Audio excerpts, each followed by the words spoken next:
Hello my fellow gamers, welcome back to another peek video about our new favorite world in Pirate101, Polaris. After about 2 weeks of test realm, the Polaris update is finally out on the live realm and many changes and additions occurred throughout the weeks. There is a lot of interesting decisions and choices for the new companions and gear in this update, and we will be going over them in this video. Since we are out of this test realm, all the content released in Polaris are now finalized, so I will be discussing my thoughts on the new companion and gear released within this update. As for every major world update that is released, KI has added a new pack for Polaris with 3 companions to attain with your hard-earned crowns. These new companions have unique talents and epics that will benefit your team in some way.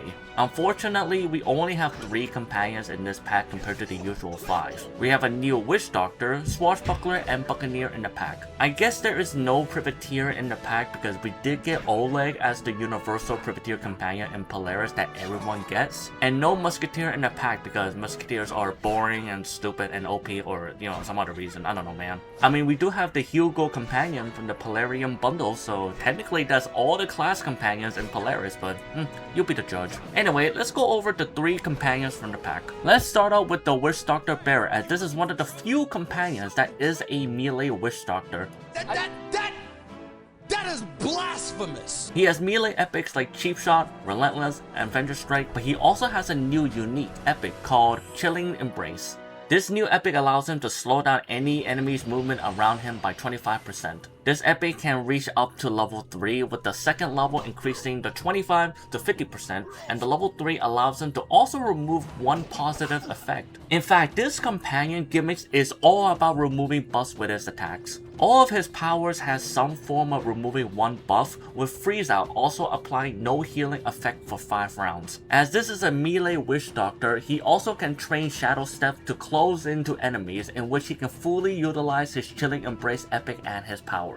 Now this sounds like a very interesting character with some unique ways to play Witch Doctor, however his playstyle is a bit cumbersome to pull off. Keep in mind that he is a melee Witch Doctor, so the companion is prone to inherit some of the weaknesses of melee classes without maintaining the positives. Although it is nice that he can get Avenger Strike 3 to stun enemies, he has low health and extremely low dodge, so the chances of getting hit and dying to retaliation or aggression is very high. His walking range is decent and he can use Shadow Step for movement, but the Shadow Step still counts as moving across the battlefield, so he can still be attacked from like Overwatch or Repel borders. The debuffs are fine, but it's really hard to use this companion in a PvE scenario, as TPing him into the enemy's faces will most likely aggro most of the enemies to attack the Witch Doctor before he can use powers. He really needs a lot of protection from his team in order for him to not only survive the battlefield, but to use his power effectively without the risk of retaliation. This is an interesting take on the Witch Doctor playstyle, him being a melee Witch Doctor, but I don't think he'll be pretty practical for PvE, but for PvP, he does have the potential as somewhat being useful for your team. So we all know that there is a secret boss in Polaris that you can fight for some drops. Oh, was that? You didn't know? Well, get spoiled, ha!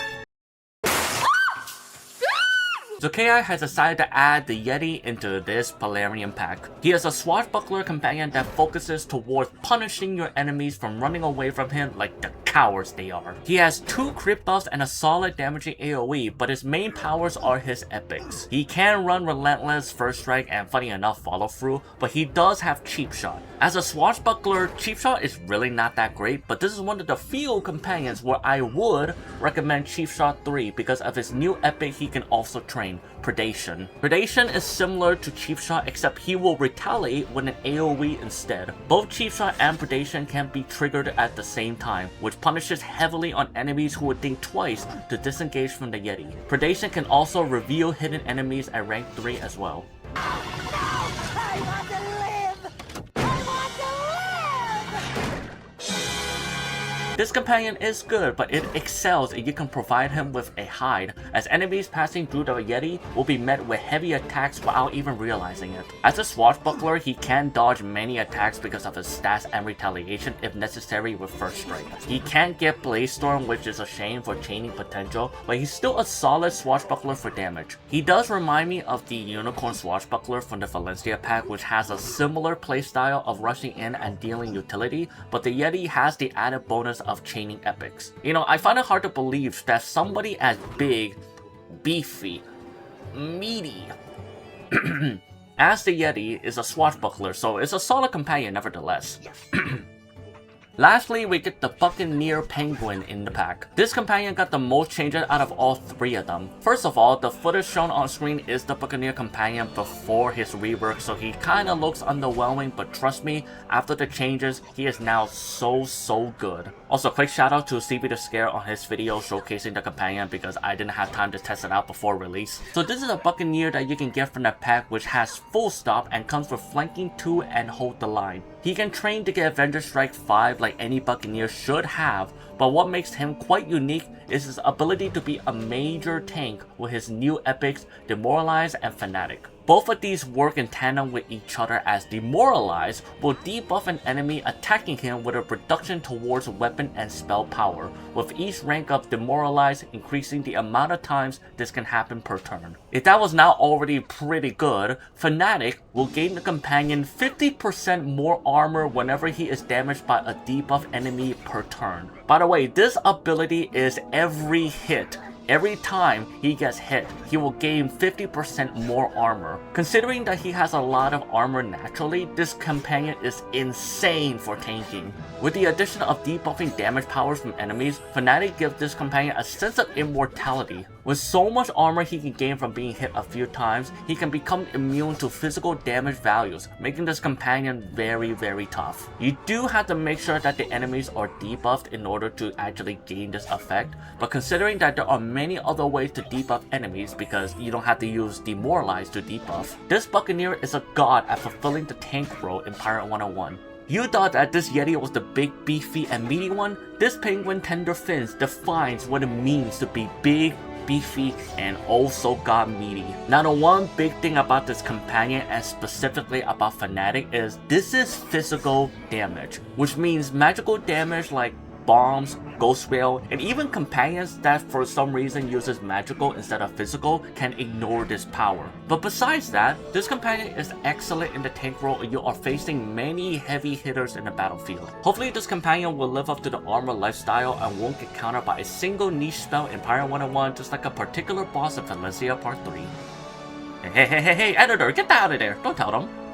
So that is the 3 companions we get from the pack, and now let's go over the gear sets in Polaris. There is 4 different types of gear set added: the Polaris Vendor Gear, Bazaar Gear, Pack Gear, and the World Gear. I will be mainly focusing on the endgame / World Gear that you can farm from various places in Polaris. I will say though, don't sleep on the Vendor Gear because they are actually pretty decent if you're looking for easy level 75 gear to purchase. Hell, some of them used to be overpowered, but glad we were able to learn from that mistake. For the Buccaneer class, there are decent gear, but the main one you'll be looking for is the boots, as this is a direct upgrade to the Sinbad Part 3 boots that every single melee uses. It also gives you a Super Strike as well for chaining, so this is a no-brainer pick for your build. Vendor Strike and Turn the Tide are already pretty easy to attain as a buck, so you can use the hat and the uniform to mix and match with other gear to get certain epics. For Swashbuckler, Merciless, First Strike, and Valor armor is neat, but the biggest takeaway from all this is the uniform, because with this, you can run Turn the Tide 5 for your build. Equipping every single gear that gives you Turn the Tide along with your amulet and the pet, you can achieve Turn the Tide 5 as well as substituting the Bladestorm 2 from your boots into your weapon.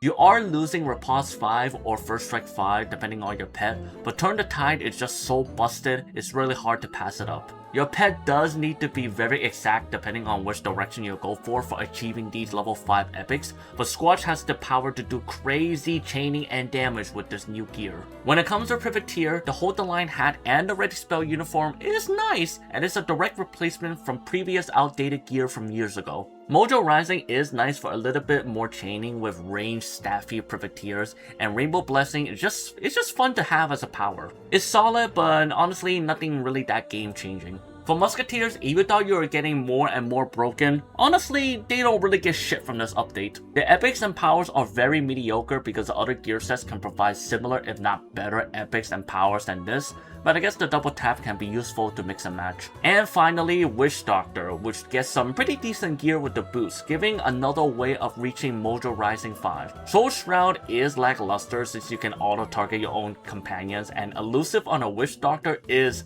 an intriguing decision. One more thing is the wand, which does have 6 range, so it is usable. The only reason why I mentioned the wand instead of the other weapons for the other classes is because the others are very average at best. There are also totems, amulets, and rings, but they're also not that great. I mean, they're nice, they're decent. Whenever it comes to Polaris endgame gear, a bit disappointing as only 3 classes benefit from this update and 1 class has the potential to be really good with its new gear. But anyway, that's gonna do it for this video. Hope you guys all enjoy. What do you guys think about the new pet companions and Polaris gear, either the endgame / world gear, the vendor gear, the bazaar gear? Let me know in the comment section down below. Personally, the companions are very unique and niche like always, but not a must-have for your pirate lineup. The world gear itself is underwhelming, which is understandable as there is no level cap to introduce new broken gear and more alternative gear for your level 75 builds. Polaris is still a fun world to play and farm, and I can't wait to see what we will get for gear in Polaris Part 2. Hope you all enjoyed this video, and you have. Make sure to like the video and subscribe for more Pirate 101 content. Follow me on Twitch as I do stream often on many games, and if you want, you can join my Discord as we talk about Pirate 101, Wizard 101, or other games that we play. Thank you all for watching, and guys, happy pirating!